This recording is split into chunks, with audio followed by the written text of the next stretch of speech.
Konnichiwa, Japan fans. In today's show, we're going to talk about how we convey trust into the mind of the buyer when we're doing the sale online, not in person.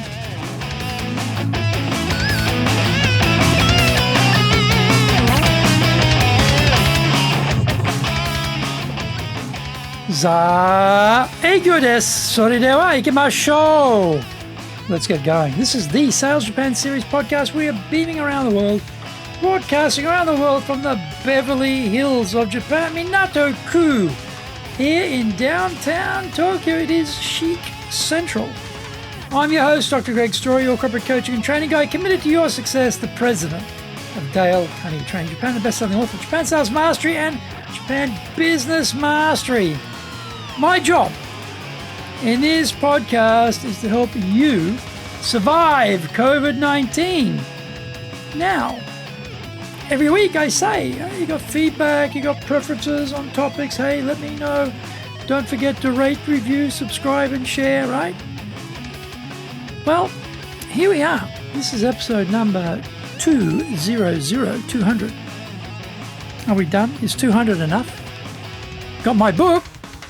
All right, you can read my book. And you got 200 episodes. Is that enough? Are we done now? Do we need to go? Or do I need to get to 208 and make it 4 years and then end this podcast? I'd like to get some feedback. Tell me. Tell me at greg.story@dalecarnegie.com. That's greg.story, STORY, at Dale Carnegie, all one word, DALECARNEGIE.com. Tell me. Are we done? Is this enough? We've got 200 episodes and a book. Is that more than enough? Do we need to keep going with this? Do you want to hear more? Do you have things you want me to cover? I'd like to get some feedback here. Because, 200 episodes is a substantial number. That is a substantial number of episodes. Tell me, where do we go from here? Now, we do a lot of podcasts. Mondays, the Cutting Edge Japan Business Show. Tuesday, the Presentation Japan Series. Now, every second Tuesday, we have the Business Tatsujin no Oshiya program. Wednesdays, we have the Sales Japan Series. Thursdays, we have the Leadership Japan Series. And every second Thursday, we have the Business Pro Podcasto program. Fridays, we have Japan Business Mastery. And Sundays, Japan's top business interviews. Now, as I said, this is episode number 200. And today we are talking about virtual selling, how to communicate trust to the buyer when online. When we meet people for the first time, we put them through a number of filters. The easiest one is visual. How do they dress? What hairstyle do they have? Are they tall or short, fat or slim, beautiful, average looking or plain ugly? The next filter is voice. Where are they between having a deep baritone or a lilting soprano voice? How fluently do they speak? Do they have an accent? Accents are interesting because they indicate where you grew up. We can then fit them into our preconceived notions about what people are like from that location, from that place. In some cultures, we can also work out their education level from their accent and then transpose our presumptions about how intelligent they are. If you ever want a demonstration of this, just search for audio on Donald Trump having been overdubbed with a pseudo Oxbridge accent.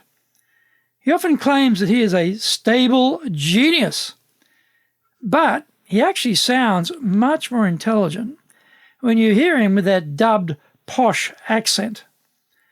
The remaining filter is the content of what they are saying, and this comes last, after all of these other biases and prejudices have had a field day.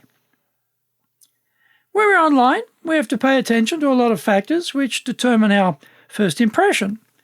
This is tricky because the quality of the audio on most of these online platforms is pretty poor. Additionally, we can be trapped in a little box on screen which negates a lot of our body language and appearance.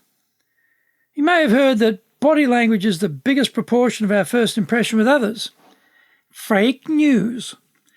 The original study in the 1960s by Professor Albert Morabian split the first impression into this breakdown: 55% appearance and body language, 33% tone of voice, and 7% your words. While a lot of self-proclaimed experts quote these statistics, they neglect to include Morabian's important caveat. He said, these splits only apply when we are not congruent. By this he meant when the words coming out of our mouth don't match up with the expression on our face, our body language, and the tone of our voice. The tricky thing today is that the way we look is impinged by the video online technology and the way we sound by the lousy audio. On top of these issues, we live in the age of distraction, where everyone is multitasking when they're online, and the era of cynicism, where everyone is worried that what you're telling them is fake. Find out more when we come back from the break.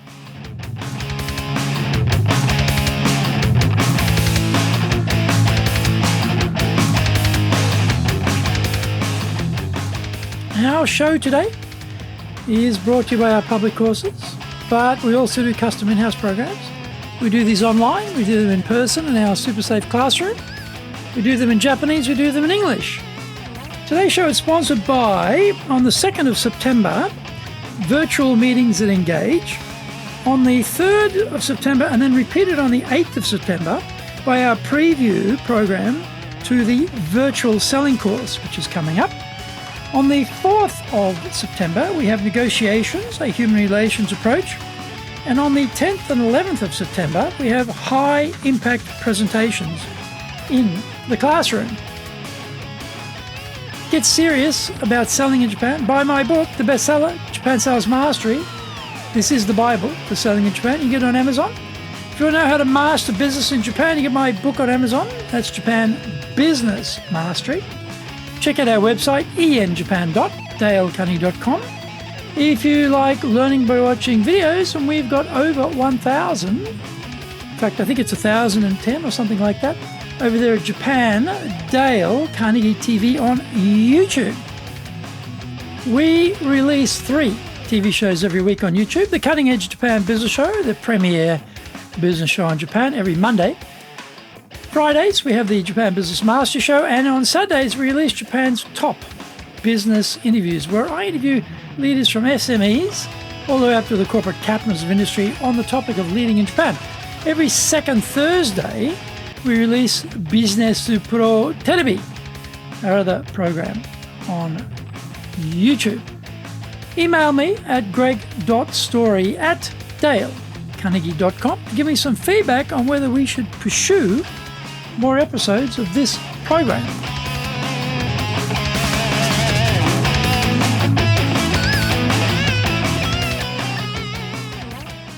Welcome back.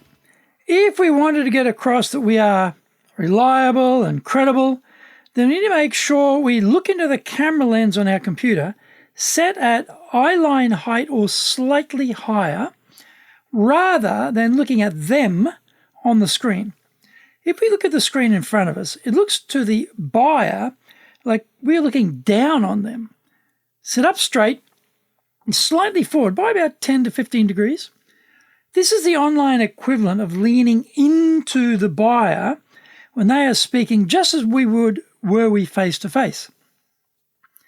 Obviously, dress the part, because so many visual clues are captured there. Get into your business battle armor for the meeting and look and feel the part of a professional.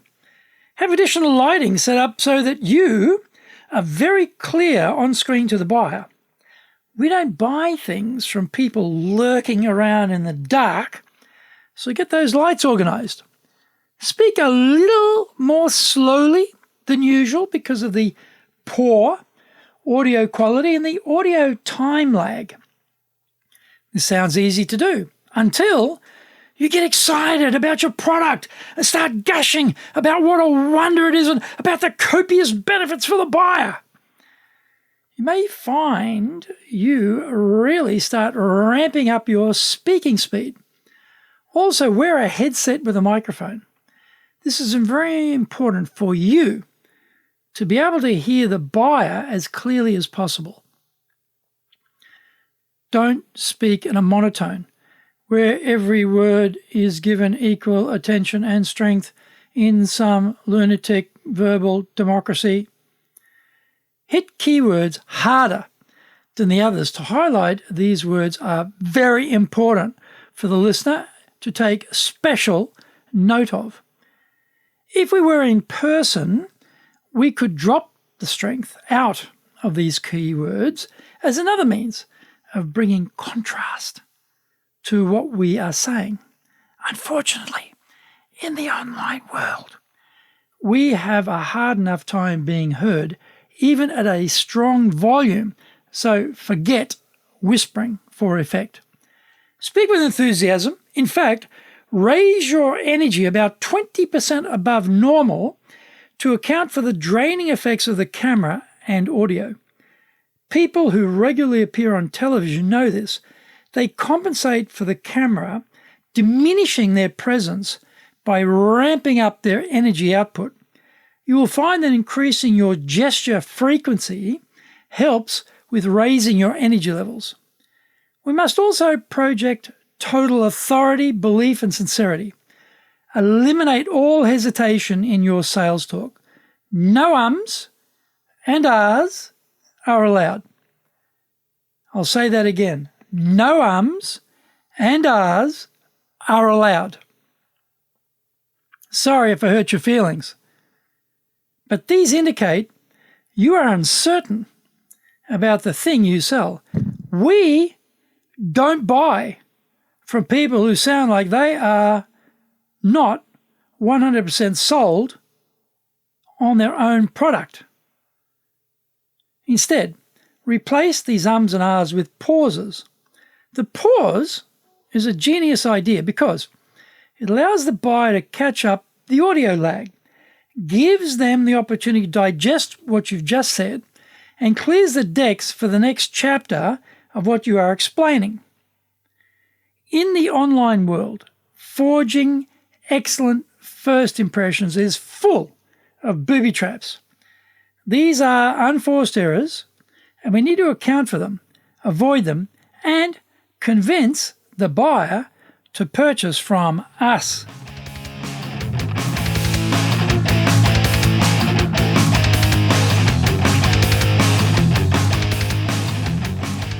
Thank you for joining the Sales Japan series. If you found the program useful, then let me know. Right, I'm here hoping you can survive COVID-19. Let me know if this helps. Also, immediately apply what you've learned today. Go out there and use it. Make some serious progress on your survival. Remember, I'm your corporate coaching and training guy, committed to your success here in Nippon. Well, for the moment at least, as far as this podcast goes. Let's see what you think about it.